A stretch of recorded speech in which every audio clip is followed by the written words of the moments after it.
Hi, everyone. So wonderful to see you and to spend time with you tonight. My name is Katerina Stoikova. I'm the founder and senior editor of Accents Publishing. We are an independent press in Lexington, Kentucky. Every other week, more or less, we plan to bring you an author of a book published by Accents Publishing and focus on this author and that book for an hour. So far, we've featured Rita Kendrick and her book And Luckier. Then we featured The Junkie Who Loved Horses, and this is an anthology of poems written by formerly incarcerated men. It's been edited by Sonia de Vries.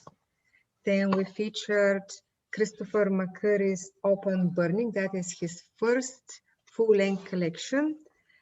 Then we featured Masked Man Black by Frank X. Walker. Then Earth is My Church by Eric Scott Sutherland. Then at the end of December, we had this big celebration where contributors of our literary magazine, Literary Accents, gather up and everybody read a poem or two from their contributions to the magazine. Then last time we met to celebrate Sirens and Rain, haiku by Barry George. And today, the book of the hour is The Compost Reader, and the author of the hour is Miss Karen Schubert. Karen and I have never met in person. We have never shared the same physical space, but I've always felt Karen very close. One of those sisters in arms, sisters in writing and worldviews. One of those people whom I would hope, if we lived in the same city, I would hope that we would drink coffee together very often. You know, really feel like that would happen. I fell in love with her writing 8 or 9 years ago when I read her chapbook for a contest, and I still remember it, which those of you who have read for contests know that it's extraordinarily rare to remember something that you've read 8 or 9 years ago amongst a pile of other things. So at this time, we did not publish the chapbook, but we're very proud to have brought into physical existence the first full-length volume of poetry by Karen Schubert. We love the voice, the playfulness, the gravity, as well as the immaculate attention to detail, the devotion to the poetic art.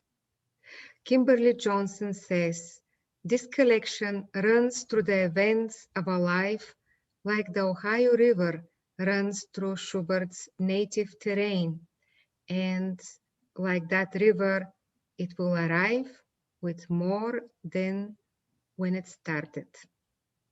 Carol Dennis says, Karen Schubert's poems begin in the moment in a particular place and time, without introductions, without commentary, but this stark present is gradually woven with reminiscence, which, like compost, makes the moment yield its full possibilities. Philip Memer says, the Compost Reader is a delight where the wind plays through organ pipes strapped to the roof of a car, where kids play on baseball diamonds built on the leftovers from sawmills, where you might buy pastries called Jesus Heals at a roadside stand, page after page, like the seer in her title poem. Shubert seems able to spin any of the world's small details into a meaningful, unexpected truth. A friend of mine, Richard Taylor, talks about poets of place and poets of being. I personally think Karen is as much of a poet of being as she is a poet of place.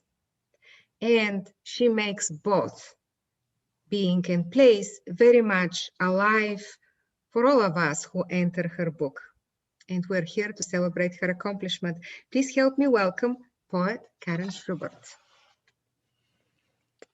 Oh my gosh, thank you so much. I'm a little bit undone. I'm so grateful to you. It's been a real dream to have my first full-length book published with you and your press, Katerina. And so I have to tell you that I was such an admirer of your press that I did come and meet you at AWP, and we had a little bit of a conversation, but there were thousands of people there. But I remember later I was able to interview you for the Best American Poetry blog, and this was Nin's column, Meet the Press. And we talked about your press, and we both agreed it was our favorite interview of all time.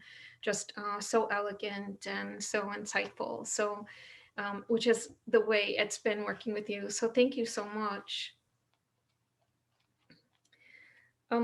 So I'm going to start with a poem about the James Wright Festival, and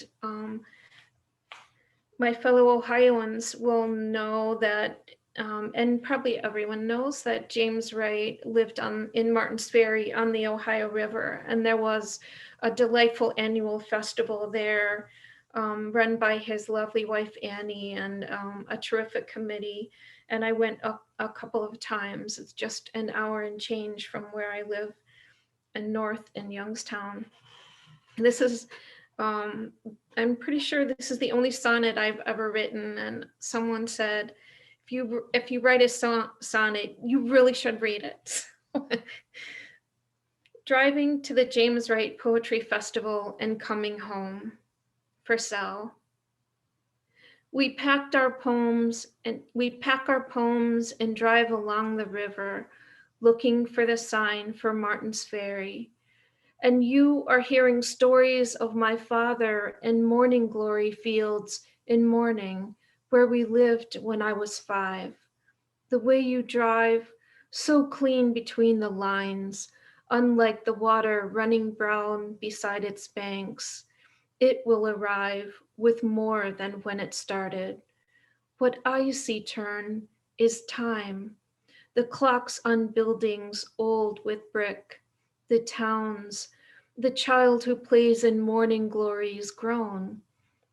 And wheels are spinning forward quick and know where they are going, over stories. You turn to tell me you'll be all right. We stare ahead into chalky light. I wrote this poem after I heard a story, an interview with a neurologist on NPR about, and he had discovered that we store words in pairs. Duality. Because we stash words in our temporal lobes in pairs. Best friend with dog, dog with cat, catatonia with last Friday, fried eggs with broken plate. We see associations before we say them. Platitude with hurricane, cantilever without on a limb. But I digress, would not connect liminal with your back in bed in summer.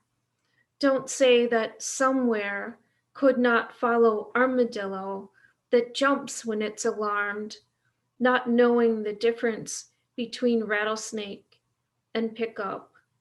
We know between sideswipe and sidestep, soft shoe and the shoe that drops.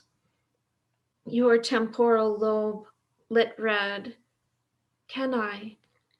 And hesitation. I answer, come and home.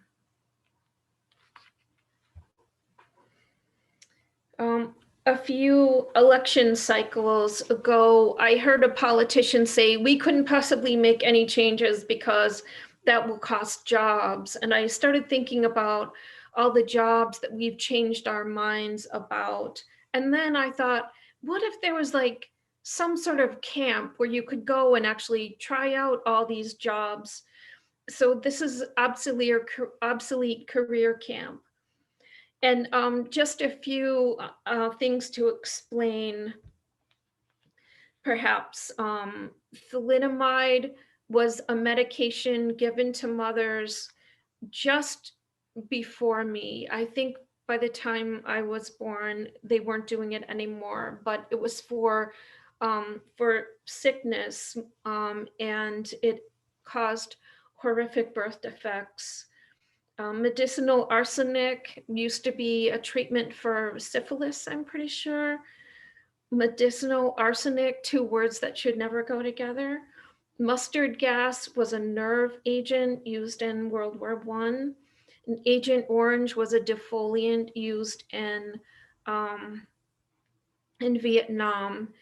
And there's a character in this poem who yells Mark Twain, and actually Mark Twain got his name from the measure of how deep the water was in the Mississippi River, where he would drop a measure.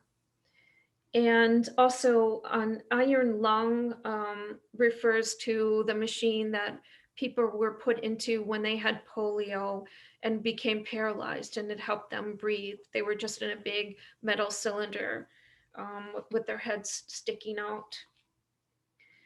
Obsolete career camp. I picked sampler week. Of course, the first day I went out on the whaling ship, I couldn't believe how bad it smelled. The fake whale was real enough.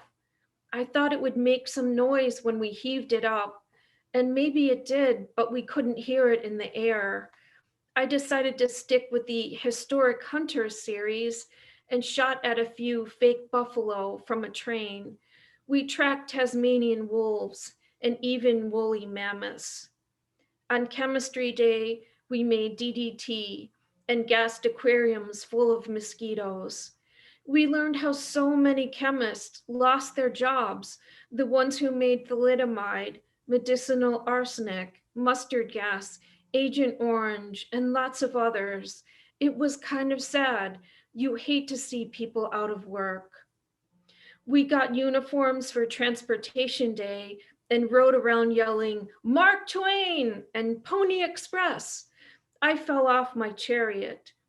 I rode to medicine camp in a carriage. The driver, my friend Derek, snapped the horses and they ran fast. The bloodletter was off. I saw some campers operating iron lungs, their fake patients' pale heads poking out the ends.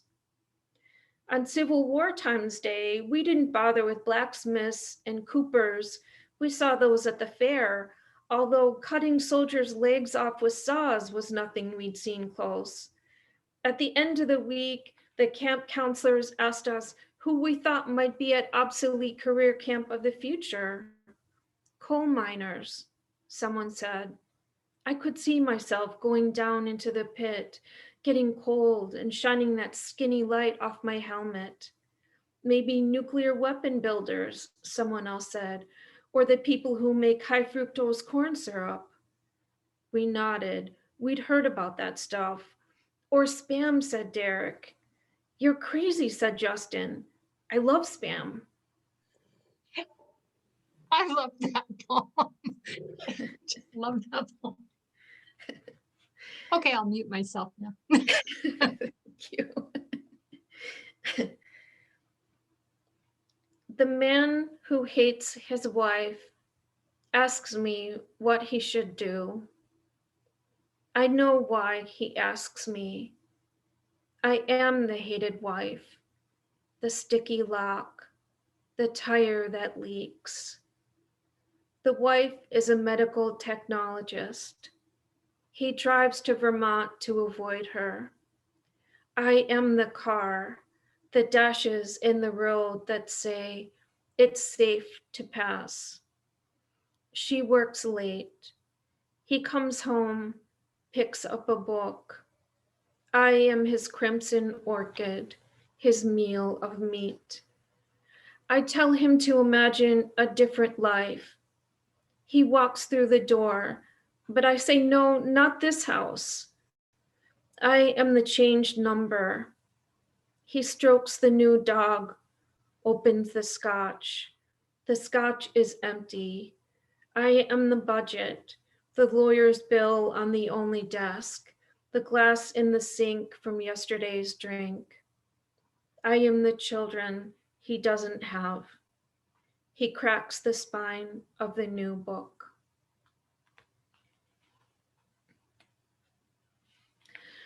For several really wonderful years, I lived in my grandparents' farmhouse, the house that my grandfather had built with my great grandfather built with his father.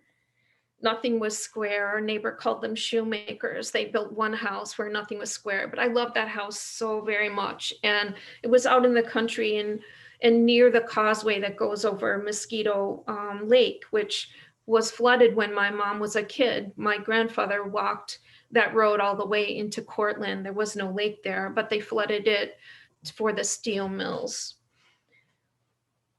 The causeway. One. So let me also just say, this opening story is based on a family story about my grandfather. So my grandfather is the son. One. They dug up a small cemetery to make the reservoir, the story goes. The son came to identify the body, 20 years interred. All he knew was the wedding ring. 2. The swallows are in cursive flight over fishermen in ball caps and Mennonites in straw hats on the shore. The wives' bonnet strings blow back in the motorboat, steered by a suspendered sun. A sports car sails by, throbbing bass, driver's arm in the sun. 3. My friend's wife lies on a white sheet. Her blood burst its pipe and pooled in her brain. My friend waits for doctors to tell him that she will have to learn what babies know, or that her life left, leaving blood to cool. Between email vigils, I walk the causeway. 4. Along the shallows, one heron creeps in muck. The other stands in old man shrug on a rock, turning its head to keep me in its black eye. When they fly, they beat down to lift, upset the water, ripple the air like stingrays. Their voices rattle. I had the great pleasure of taking several trips overseas with my mom. We had so much fun, and this is about the very first trip. She took me to Paris, to the UK, as a gift for finally finishing the degree that I had started. And I kept telling her, Mom, people get dictionaries, but she's like, no, we're going to Europe. So this is being you. I will remember you in Paris, looking up into the Eiffel Tower's iron lace between its enormous planted feet. How quick you were to laugh in Paris, in London, in lovely, lonely, windswept Wales, singing silent karaoke with me on the plane, one speaker around your ear, one around mine. Hey, everybody, have you heard? She's gonna buy me a mockingbird. Maybe if I'd imagined us in Paris, you eating my olives, me eating your cucumbers, I wouldn't have married so soon, would have stayed in school, would have taken another year of French so I could explain to the shopkeeper my lost lens cap. J'ai perdu mon chapeau, I said with a shrug, and everyone asking if we are sisters. We were sisters in Paris, lost, flirting with the waiter, you practicing your oh la la, and in London, walking me to the hotel after too much wine, me talking too loud, saying on the elevator, is this fun or what? And you laughing because everyone thought I meant the elevator. You like style. I like jeans. I like squibbly food. You say no heads. You say you're becoming your mother. I'm becoming you. And it's like that with my daughters too. The sea, the saw, the nursery, the rhyme, the tide, the moon. This poem is from that same trip from Rosilly, Wales, and it's a really cool rock formation just off the coast. And when the tide comes in, the part that sticks out makes it look like a dragon. And then when the tide goes out, you can walk out there, but you have to come back or you get stuck out there. And legend is that Dylan Thomas did get stuck out there.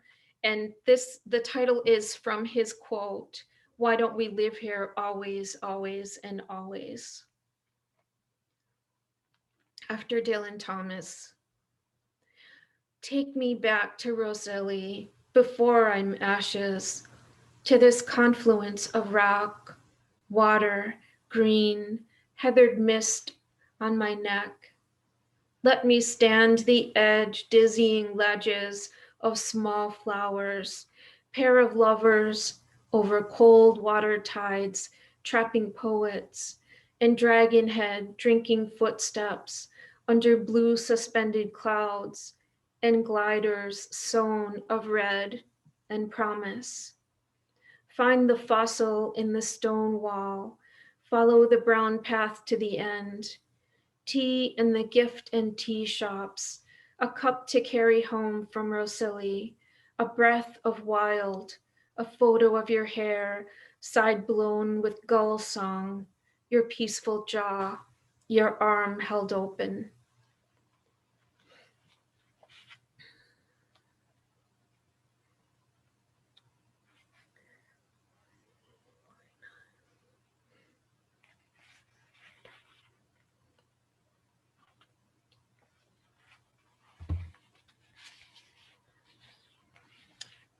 I wrote this right after separating from my husband. I was married for 20 years, and I think we're all much happier now. It was a good decision, but still there's that period of trying to get your feet under you, figuring out who you are, right, and your sort of place in the world. Talking to my daughter about lying. These days, I have no patience. No way I'm going to eat another sandwich. It'll be a lunch to remember at a table by the window, by myself, damn it. And I won't think about others, thinking about my eating alone. I'll be remembering the eagle I saw on the drive home last night when the light streaked out of a hole in the clouds like a starving artist painting. It was unexpected. The way it grabbed the branches when it landed made me want to take hold of something like that. Imagine how it feels to stop and rest right there, right then. I'll tell my daughter the truth today, something I usually walk over like glass. My daughter will answer, I only lie to myself. I'll say, of course, no one else would believe us.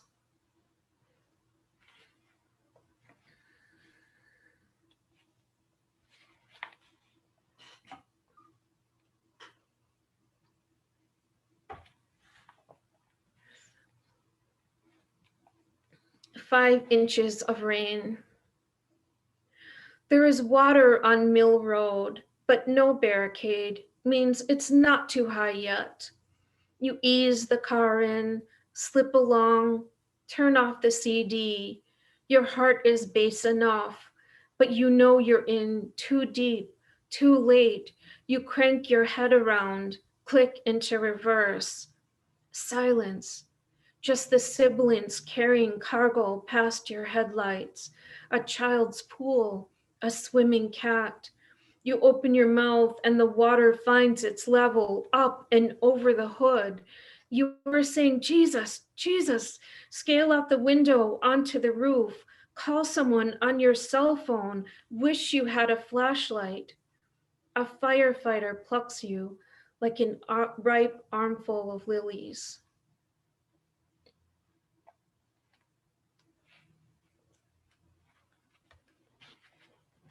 I lived in Cleveland for a couple years while I was in the Northeast Ohio Master of Fine Arts. I love Cleveland. I love living there. It's such a great city, but it occasionally felt like the wind, and I think I'm not making this up. I think the wind was trying to kill us. So this is about that, and there are references here to Turner, which is, of course, the paintings of Joseph Mallard William Turner, the English Romantic painter who painted these really dramatic scenes of shipwrecks and sharks and storms. No reason I would have thought of that. Detroit Avenue Birches. The late leaves November attends hover over my windshield. Those birches and their white peels stand, soon wind-stripped of color. Arms extend toward the cold water lake. The lake my city limbs lowers into, shifts tones in black November when winds from Canada practice their bellows, throw once lemon leaves at my window. Gulls the color of birches fly suspended as if in a Turner over enraged, oil-painted waves. Calm days, the waves ice over, reflect the sun with a violence, but not yet. First, the sleeting, glossing the birches, scratching my skin, coat soaked like a red sheep, heavy and clamoring to get inside.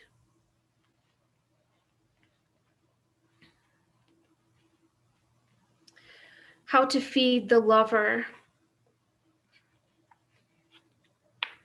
Find fresh strawberries, not chilled, too pulpy to hold their shape. Quick, after picking off the living stem, slice each into its hearts, still beating.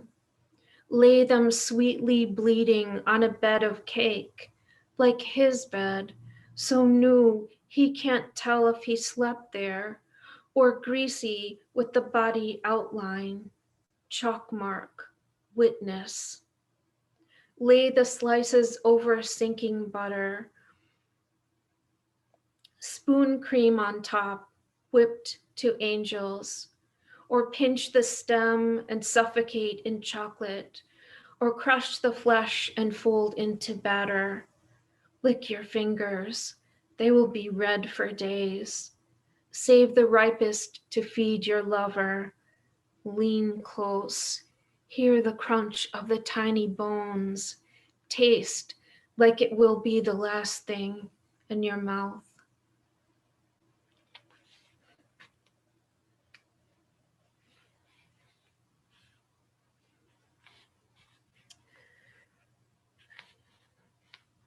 Okay, I think I'll read two more. This poem is a response to this delightful, very long poem by Matthew Yeager. His poem is called A Jar of Balloons or the Uncooked Rice, and it was published in Sixth Finch journal. And the question I'm answering is, have you ever had a haircut so bad you cried? salon.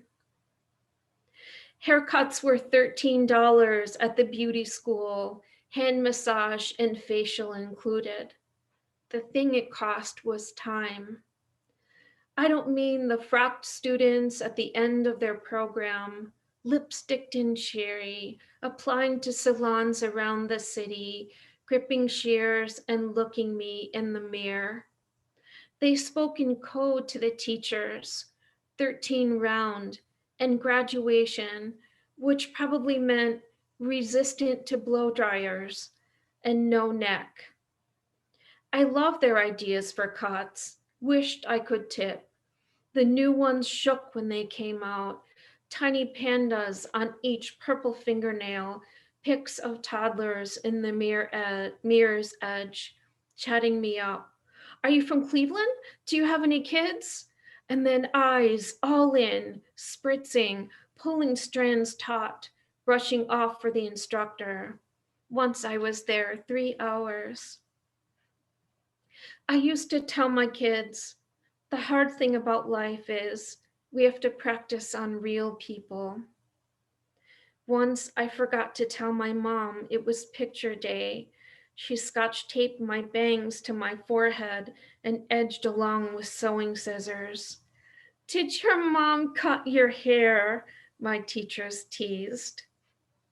Today, women tell me I'm brave to let my hair go gray. Are they afraid of chemicals on their heads? And I like being older.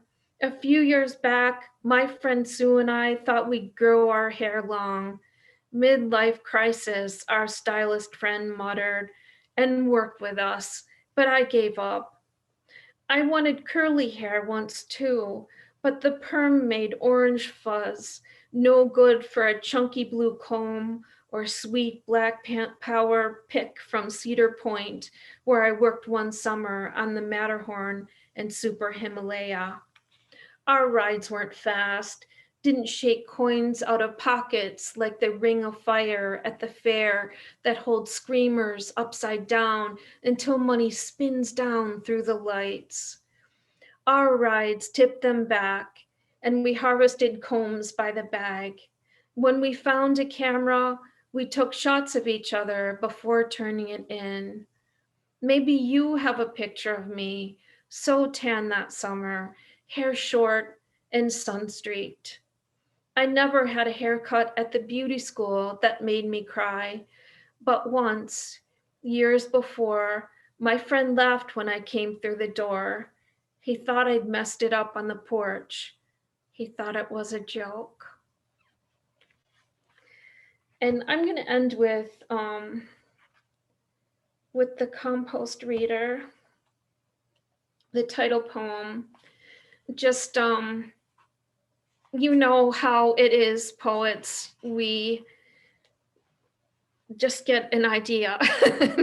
One day I was looking at my compost and I thought to myself, now, what does this say about me? And then I imagined that we could hire someone to come over and read our compost like the tea leaves.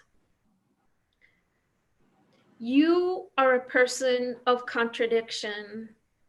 Observe the pomegranate, the way each seed has been extracted. The presence of pomegranate denotes patience, passion, self-indulgence. But see how the seeds are not so much scooped as torn from their rough and broken cavities. And the dark coffee grounds, still in the unbleached filter, obviously you miss your best friend from 4th grade, the one with lavender tissues in her shiny purse. Eggshells, not tucked into each other like passengers on a train, but scattered far from their mates. Here, a pile of moth-webbed cornmeal, hot pepper seeds, potato eyes, beetroot, quick to anger. And those red-soaked slices of orange spiked with cloves. Dinner party. You're afraid of the dark.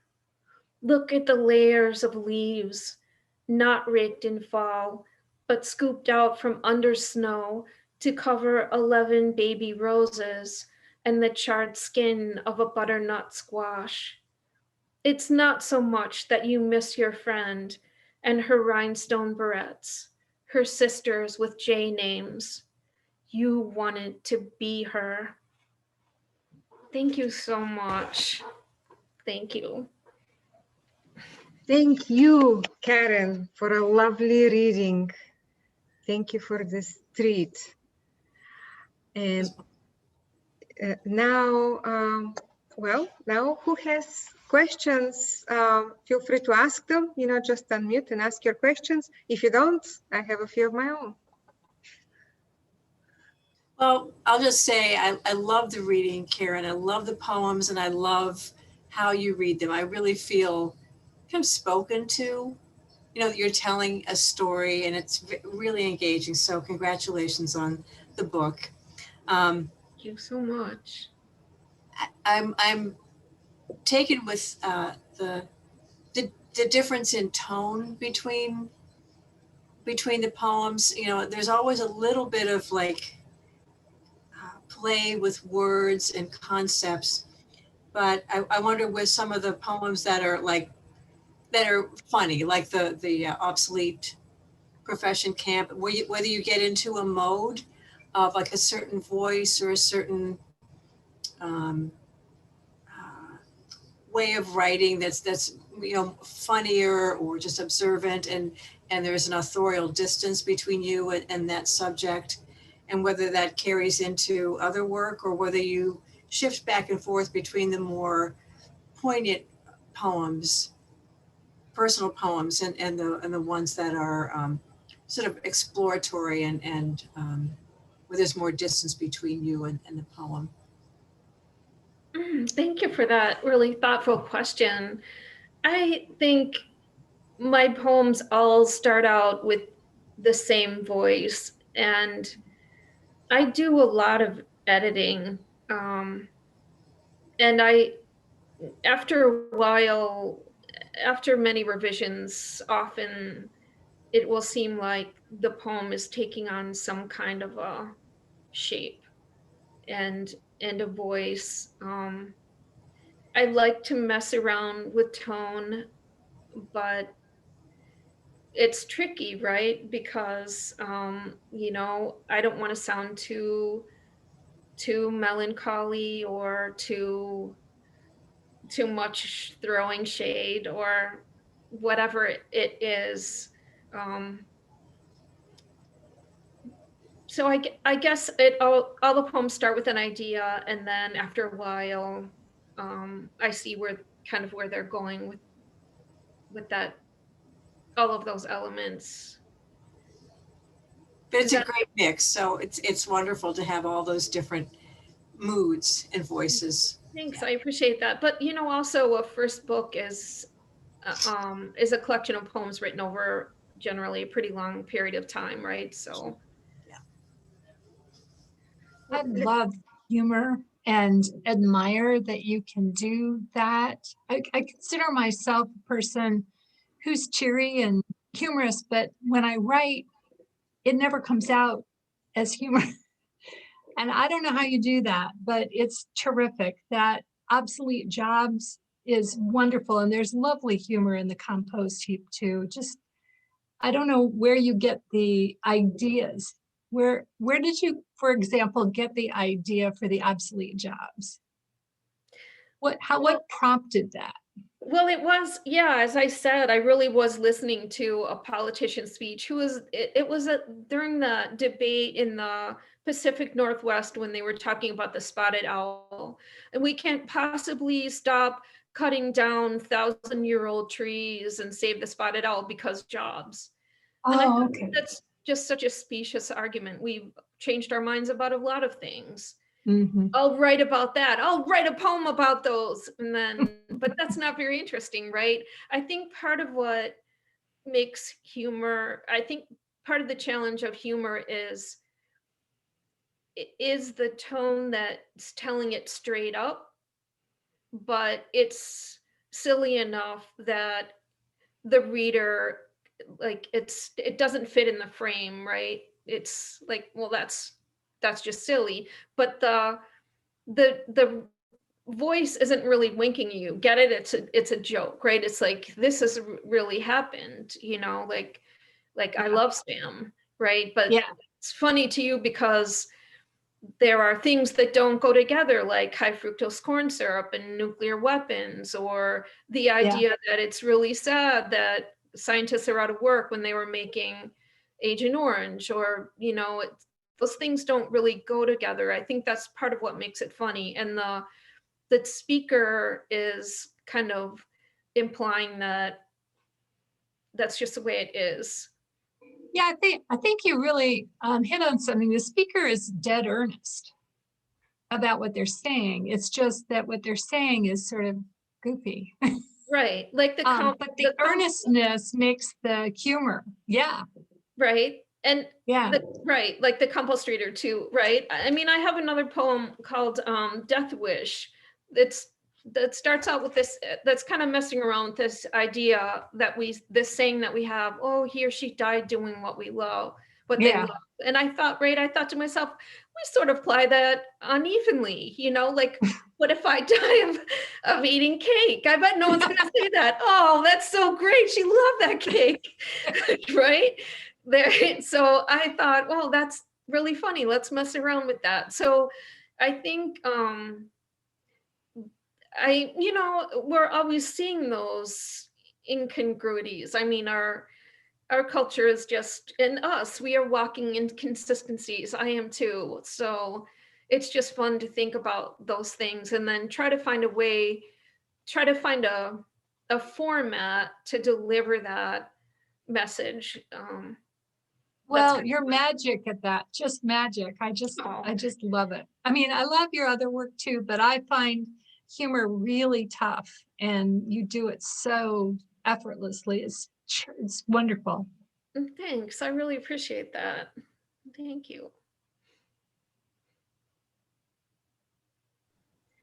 Along lines, something that you said, Karen, that, you know, a first book contains poems written over time. And this one in particular has a really impressive acknowledgements page. I was wondering which one was do you remember which one is the oldest poem and which one is the newest poem in the collection? Jeepers. That's a great question. I think one of the newest poems is I Miss You, Chicken in Every Pot, which I wrote after a friend died. And he was part of this wonderful group that had an annual Halloween party. And it just felt like every time I turned a corner, I just expected to see him there. But that was also fun to write with humor too, because the theme of the poem that year was idioms, which was just so funny. So I think that's part of it too, is just to talk about that last question again too, is that contrast between the serious and the really funny. But as far as a really, really old poem, sorry, this isn't very fun. Well, talking to your daughter about lying, the causeway, those are some really early poems. Driving to the James Wright Poetry Festival and coming home, I was forced to write a sonnet just for the record, but it was a good experience. I think those are some of the early ones. And For the Boys, that was one of my earliest poems. Yeah, we choose a poem to put as a sample poem on the ordering page, and that was the one that I chose because it was fun and poignant and very much in your voice. I really appreciate that. I would love to find that boy who called me Worm Woman. His name is Jim Fox, and he lives in Cleveland. So let's track that down.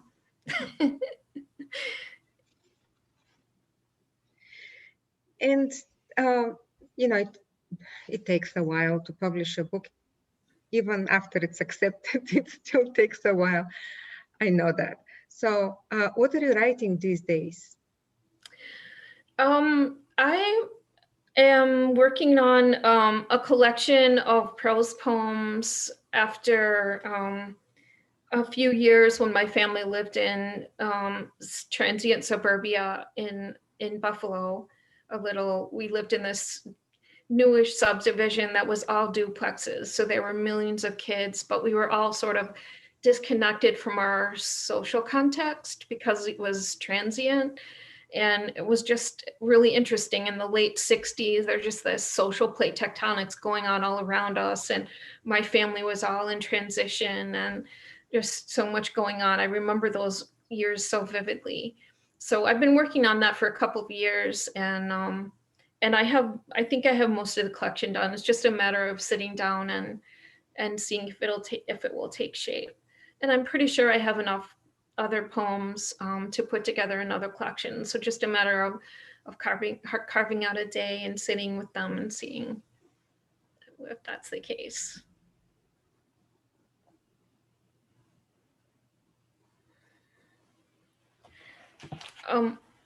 Would it be, since I see that Tony's here, would it be appropriate for me to read a love poem to Tony?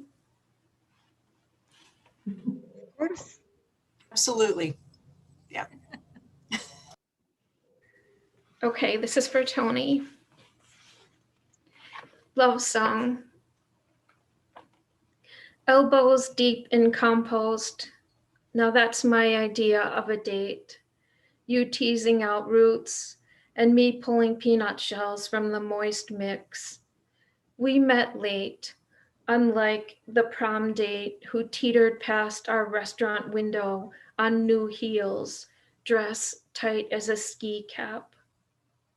Come at night and wake with me in my orange bedroom with its polished wood floor. Watch the pink peach light slip in. Pour yourself some coffee. We don't have to decide what to do with the rest of our lives. Oh, lovely. Thank you so much. Really appreciate you, Karen. Thank you so much. And thank you, everybody, for coming and listening and asking questions. And Karen, best of luck with your new manuscript and your new poems. Looking forward to reading your new work. And congratulations again on the Compost Reader. Thank you. I'm so grateful. Thank you. Thank you. Thank you.